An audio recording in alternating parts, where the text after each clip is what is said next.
Welcome back to Taja's Garden. I'm the garden realtor, and if you're new here, I'm glad you're here.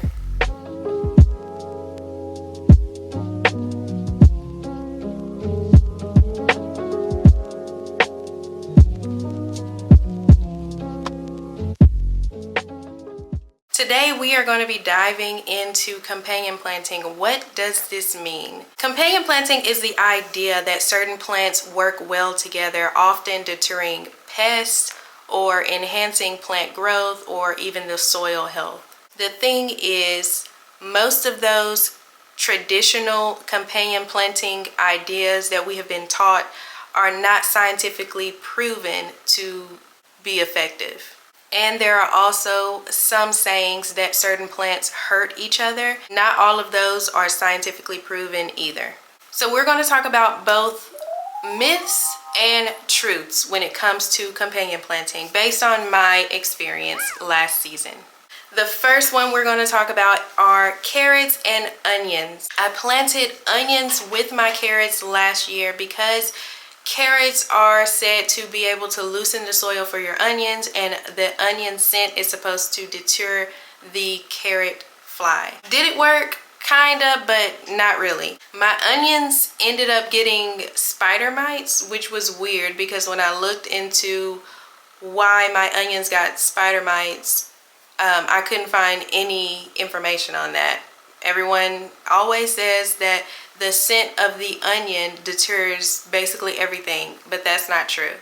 Worms ate my onion tops, and I had issues with spider mites. And my carrots grew slower because the onions tend to take up all the nutrients. So the final verdict with this is they kind of work, but give them a little bit more room. Number 2 would be marigold and okra. So I planted marigolds with my okra because it's supposed to be the ultimate pest deterrent, especially when it comes to aphids, right? Not only aphids, but they're supposed to keep nematodes away. And did this work? No, it didn't. My okra still had issues with aphids. Marigolds alone will not take away your aphid issue. But they did look pretty, and they did attract butterflies, which in turn benefited the flowers on my okra plant. So a win is a win. Would I do this again? Yeah, I would, because it definitely helped when it came to pollinating those okra flowers,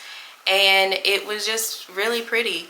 And honestly, I have yet to find a resolution to keep aphids away, but I do use neem oil once I see them. I use neem oil, or I'll just spray them off the bottom of the leaves, and everything works out. When it comes to trying to find a companion plant that will be beneficial in lowering the issue with aphids, you're going to want to find something that attracts those insects like ladybugs that eat aphids. But I don't personally think that you can find anything that deters the smell for aphids necessarily.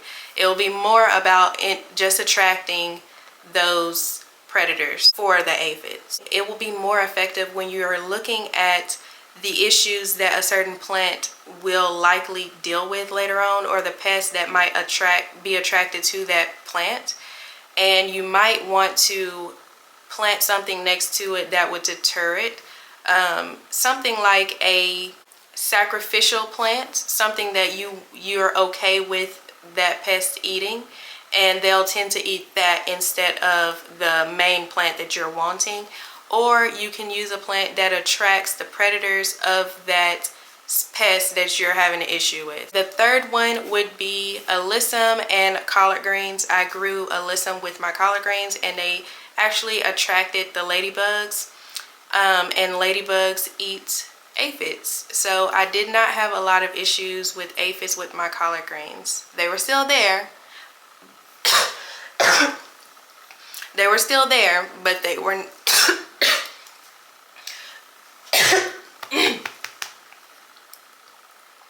they were still there, but they just weren't a huge issue.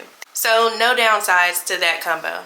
The fourth one would be peas, peppers, and flowers. So I actually grew this combo together to maximize the pollination for my pepper plants and also to maximize space. And this one was actually pretty good. I had no issues with this one. The only thing I would say is to make sure that you have enough space for the peppers and make sure you have enough space for your peas. And also, peas are a climbing plant, so you definitely want to make sure that it has something to climb up on. So I did not have any issues with this. I had the peas climbing up on bamboo sticks, and I also grew carrots in that bed as well. And the carrots did pretty good too. Everything was perfect in that bed. So I grew carrots, peppers, flowers. I forgot what type of flowers. It was 2 different kinds. And peas. And they were perfect. If you're wanting to use that combo, make sure that you are prepared for that climbing plant to have something to climb on. Number 5 would be tomatoes and lettuce. The reason I chose this combo is so that the tomatoes would kind of provide a little bit of shade, but also with me pruning the bottom half of the tomatoes, it would provide enough space for that lettuce to grow. The only thing with that, tomatoes are very heavy feeders, and the lettuce was getting attacked by all of the pests that normally attack the tomatoes. So would I do that again? Probably not. If I do, I wouldn't put the lettuce directly underneath the tomatoes. I would probably put it on the other side of the raised bed. Number 6 would be green onion and lettuce. So what's normally said with this is the scent of the alliums, which is the green onion, is going to deter worms and other pests that normally feed on your lettuce. Wrong. It did not deter the pests. If anything, it attracted the worms to my green onion tops, which was really weird because I did this the year before last year and absolutely had no issues. However, this year the green onion tops were eaten by worms. So in some cases it might work, but not everything is 100% proof in companion planting. Would I do this again? Probably, but I would just watch out for the worms. And pay close attention to those aphids underneath the lettuce leaves because they were there also. So to sum everything up, do I believe in companion planting? I don't necessarily know if I believe in companion planting necessarily to be 100% proof, but I do believe that some things work well together and others don't. I think that what may work for one person may not work for the other. Nothing is 100% proof until you try it. What may work one year may not work the next year. Gardening is fun. It's all about learning. That is what I love so much about gardening. You can continue to try things. If my idea changes on this, I am not too proud to come back and let you guys know what I learned. That is what I love so much about gardening. However, this is my experience from my last growing season.